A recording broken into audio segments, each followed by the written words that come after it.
Abraham, welcome back from vacation. Your skin tone reflects it.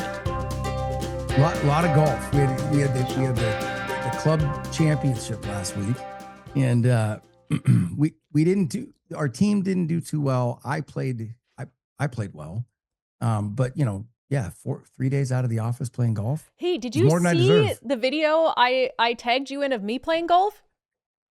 No, is that on Twitter? Zach, yes, I tagged you because I wanted your feedback on my first golf swing.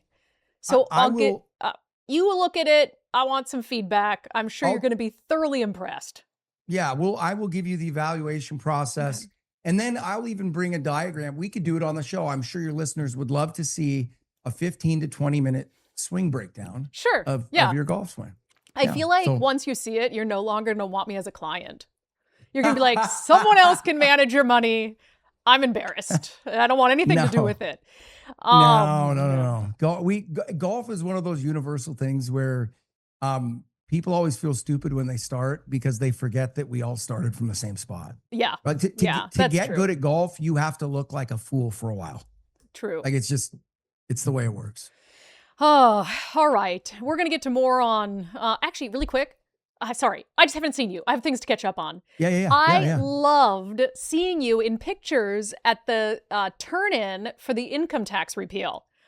I'm looking at, so they brought in all the initiative, to repeal the income tax and the signatures to the Secretary of State's office. And I'm looking at the pictures from the event because I couldn't make it. And there I see Zach Abraham helping them haul in the boxes of voter signatures. Yeah. Is that the first time you've ever done anything like that? Yeah, that's the first time I've been in an event like that. And it's so neat. You meet these people. I'm sure you have those.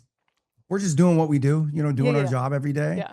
And you forget that you've got friends and supporters out there that you don't know, right? That you've never met. And it's just so encouraging to get around like-minded people. And and I got up there and said a few words after Brian, and just kind of given the rallying cry that we're just going to keep fighting this thing to the bitter end. But it was a fun event. I was glad I went. I think I'm rubbing off on you. You are big time. Well, and that's one of the things, it's funny you bring that up because one of the things that I've had a conversation with a lot of the guys that have gotten involved in the Let's Go Washington deal is, I've always been politically aware and politically involved, but not so much on a local basis because, all of the stuff that really impacted my business was federal, right? And we've all kind of had these discussions behind the scenes of, hey, we screwed up. We weren't as involved. We didn't see the threat that was what was going on in this state. And, my hope is, and my belief is from being boots on the ground and seeing it is that I honestly think that that's going to end up being the biggest mistake that the other side has made. Yeah. Is that they finally rung a bell that they can't unring and that permanently woke up a big sector of us that previously weren't, paying attention. Well, and I hope also those are some people who, previously have voted blue no matter who. And for instance, this week, we already saw that former Governor Christine Gregoire had come out and basically said, look, they don't know how to budget. They don't know how to, create a budget, spend wisely on any of these things. Now, former Governor Gary Locke is saying the same thing. Here's the clip. There's no budget discipline. They're taking one-time money and creating permanent programs without any thought as to how are they going to sustain that program when that one-time money goes away? Or they're borrowing money from various accounts and not knowing how they're going to pay that back and then how they're going to sustain that program that they borrowed the money for if and when they return that money back to the original fund. So I think spending is out of control in Olympia. They need much more discipline. They need to set priorities. And when they say that they're going to create a program and they ask the voters to approve of that particular program, they need to make sure that they don't take that money a few years later and spend it on something else, because then the voters lose faith, whether it's with their city government, county government, or state government. Well, already they've committed that source of money to various programs, but they're already facing a budget deficit 2 years from now. So what's going on? They say that this was necessary to balance the budget, but even with that money, they're facing a deficit. And will they even be able to use that money for the programs that they've promised the voters? Yeah, that's common sense. Now, I wish he'd be a little more aggressive. Same with Christine Gregoire. I wish they'd name names. You know, Gregoire was standing alongside Governor Ferguson when he announced his bid for governor, and he's done all this. He's pushing ahead on this. But to have two very well-respected former Democratic governors of Washington now saying this is out of control, I mean, that has to wake some people up on the left, please, doesn't it? Doesn't it? Well, yeah, I would think so, but I'd push back with Gary a little bit on that. And I would say, no, I think they do have a plan. And I think their plan is the golden goose plan, meaning cut its head off, rip it open and take out, right? Like just meaning, you know, that's effectively what their tax plan is, right? It's just, hey, go decapitate the golden goose and take the golden eggs out. And is it incredibly short-sighted? Absolutely. Is it suicide that you're going to set a tax rate for people over $1 million a year that would give them a higher effective tax rate in the state of Washington than would in San Diego? That's idiocy. Yeah. Right? Anybody could see that on a surface of it. But, you know, the other thing that I wish more people understood is that, you know, when you get involved in these things and you get behind the scenes with these people, yeah, sure, nobody wants to pay extra tax. Yeah.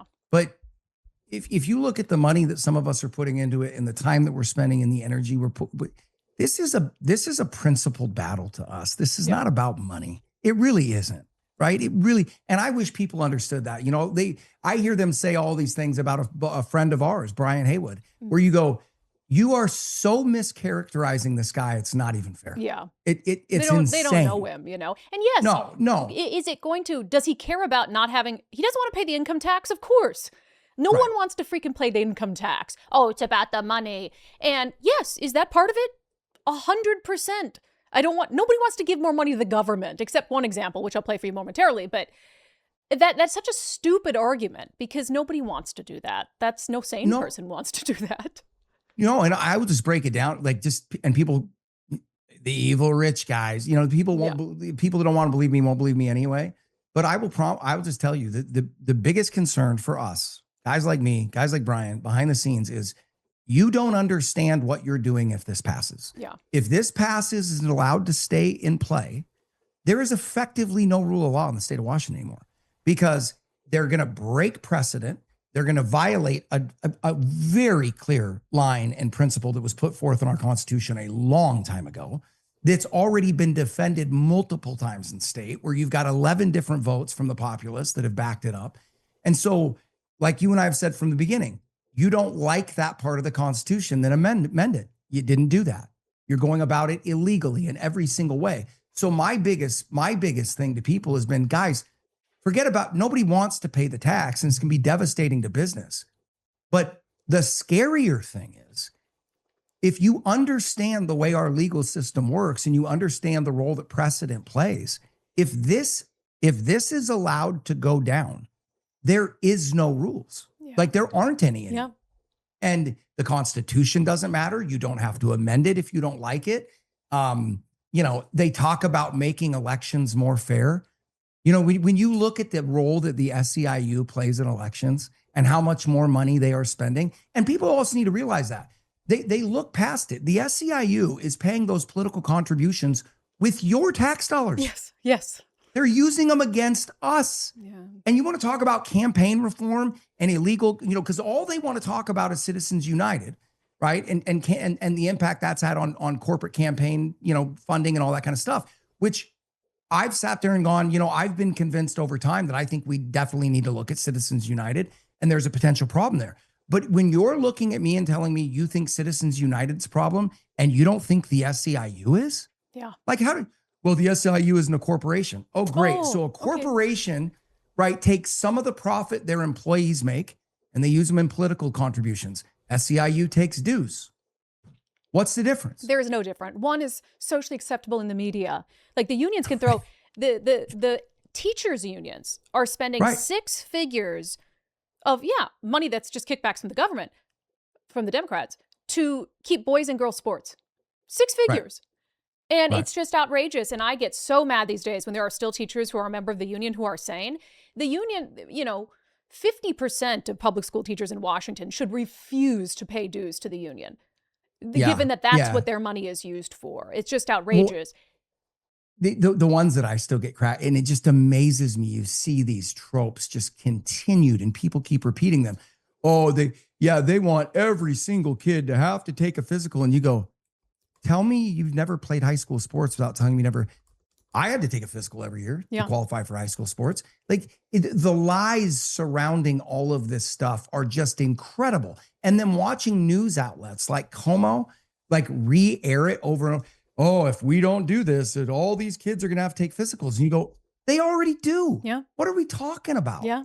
It just, the dishonesty in the whole thing, that's just that's what drives me nuts. Dishonesty and stupidity. You have to hear this. I've been waiting to play this for you. And I wanted to send it to you a week ago, but I'm like, no, I'll see him. So remember the one millionaire they found who's like, they're trotting out as they're like, oh, I'm such a good guy. I want to pay more taxes. The government has to make me first, Yeah.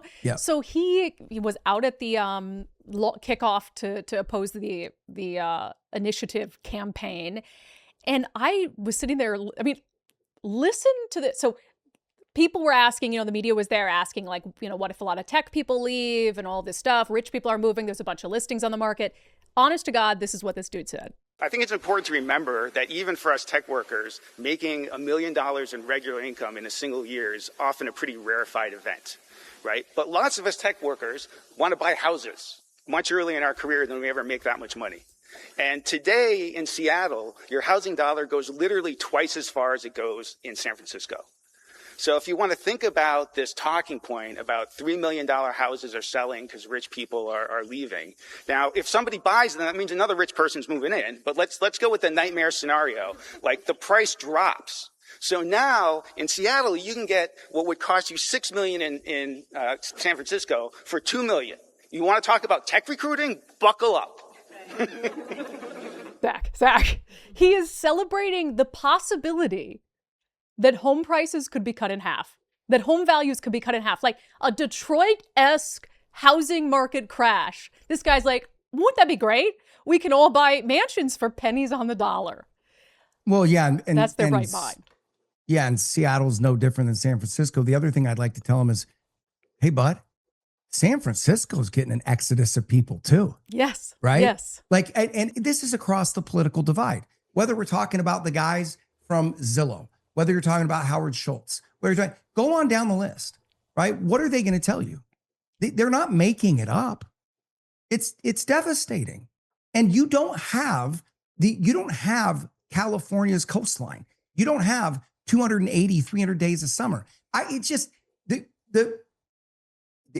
What they want you to believe is that the rules of economics don't apply and that they're not, it's asinine, right? Yeah. It always has been. California has always been able to do stupid, corrupt things because it's the most spectacular piece of real estate on the face of the earth. Now, given my choice, would I rather live in Washington? Yeah, because I'm born and raised here and I'm biased and I love it. And it's beautiful and I like the colder winters and, all that kind of stuff. But on balance, are most people, do most kids dream about moving out of Topeka to post up in Tacoma? No. Right? San Diego, LA. It only goes so far. It only goes so far. I ran into a guy in Leavenworth who I was walking on a beautiful trail in Leavenworth, and he stopped me and he's like, oh, I really appreciate what you do. I'm leaving though. I'm going to Utah. And he's like, and Utah's pretty too, but it's hot. You're in this beautiful place and people are talking about leaving. It takes a lot to get someone to leave. Somewhere as gorgeous as California, somewhere as gorgeous as Washington State and places like that. It's outrageous. All right, let's do a little money moves. Iraq. Oh my goodness. U.S. oil firms signed deals with Iraq to develop alternative shipping routes to bypass the Strait of Hormuz. First of all, what do you make of Iraq spending $60 billion, signing $60 billion in agreements with U.S. companies? I saw people posting pictures of President Bush saying, mission finally accomplished. Like maybe this is what it was all for. Yeah. So look, I think that's a complex conversation, but I think generally speaking, any diversification of the flow of oil out of a concentrated place like the Middle East is a good idea. It is not going to be the panacea that everybody thinks it can be. And why? It's called ballistic missiles, meaning there are not targets inside of Iraq that Iran can't hit. So if the point is to stop the flow of oil, it's funny, we were just having a conversation about it today because people go, oh, alternate routes. You guys, they just hit stuff in Jordan. Yeah. Go pull open a map. Okay, see where Jordan is. You can't pick up an oil well and move it, right? So now, generally, do I think that, I think the less concentration you've got of oil going through one place is a wonderful thing. Is it going to help in this current situation? No, because it's not going to come online anywhere near quick enough. Yeah. And it's all about the origin points of where the oil is coming.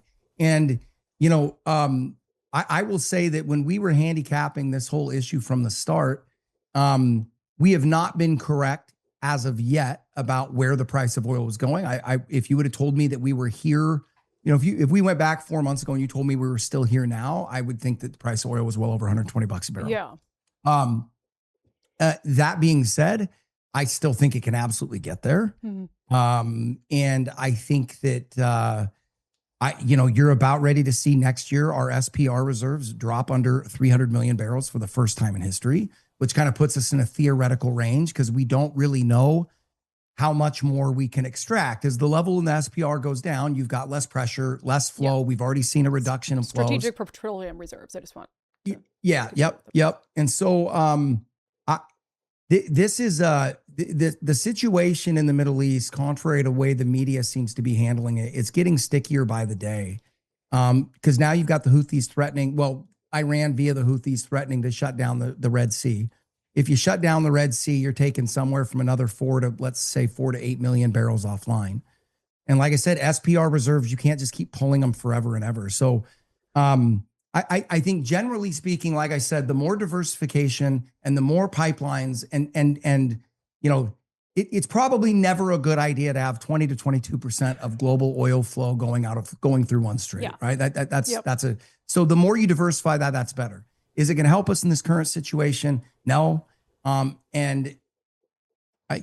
continue. It's a puzzler for me because you just don't see a lot of good options. Yeah. You know what I mean? Like it's one of those tough scenarios. And this was kind of the same place that we were afraid we'd end up in when this started. And like I said, it hasn't gone horribly. We're not $150, but the threat is not over here by any stretch of the imagination. And more importantly, it's hard to understand where you go from here because I don't really see either side being greatly incentivized to end this anytime soon. I don't really see it. Yeah, I tend to agree with you more and more as the days go by. Is just President Trump, underestimated what this would take. Because they never should have given their estimate. So this will be done in 4 days or 4 weeks or whatever it is. I can't even remember what the first estimate was. Was it 4 days? No, and remember, one of the tough parts about it, anytime, and military history is so replete with these things, right? You really have to delineate when we're talking about military action. Do you have a specific goal you want that military to attack? Or do you want the military to do that in hopes that it engenders the goal you want? Meaning those are two different things. Mm-hmm. And generally speaking, anytime your theory is, okay, we're going to take these military actions, hoping that it precipitates this outcome, as opposed to, the military is a blunt object, right? So when you're sending them on a mission to destroy this, destroy that, they're usually pretty good at that. But when your goal is a secondary goal, right, where you're saying, we believe that by destroying those things, it's going to engender this outcome, it's going to change their mind. That's what Vietnam was all about. Yeah. And you go back to these long drawn out military, issues. And if you don't have specific military objectives in mind, now the administration keeps saying that they do, but I don't see the evidence of that. Yeah, I do think Americans need a little more info at this point, a little more of a plan, and less a roadmap. Yeah. Like what are we trying to do? Yeah. Right. Like I'm not even sure what that is. You just keep telling me that you want the strait open. You don't want Iran to have nuclear weapons. Well, that's like me telling my kids I want them to be well behaved and get good grades. Okay, well, of course I do. But what does that mean? Right? Like, I don't know. So yeah, I fingers crossed. I hope it ends well. I'm just really hoping we don't get a big spike in oil and inflation, which I think we will, but I'm hoping I'm wrong. Not good ahead of the midterms. Zach, thank you so much. Thank you so much, baby.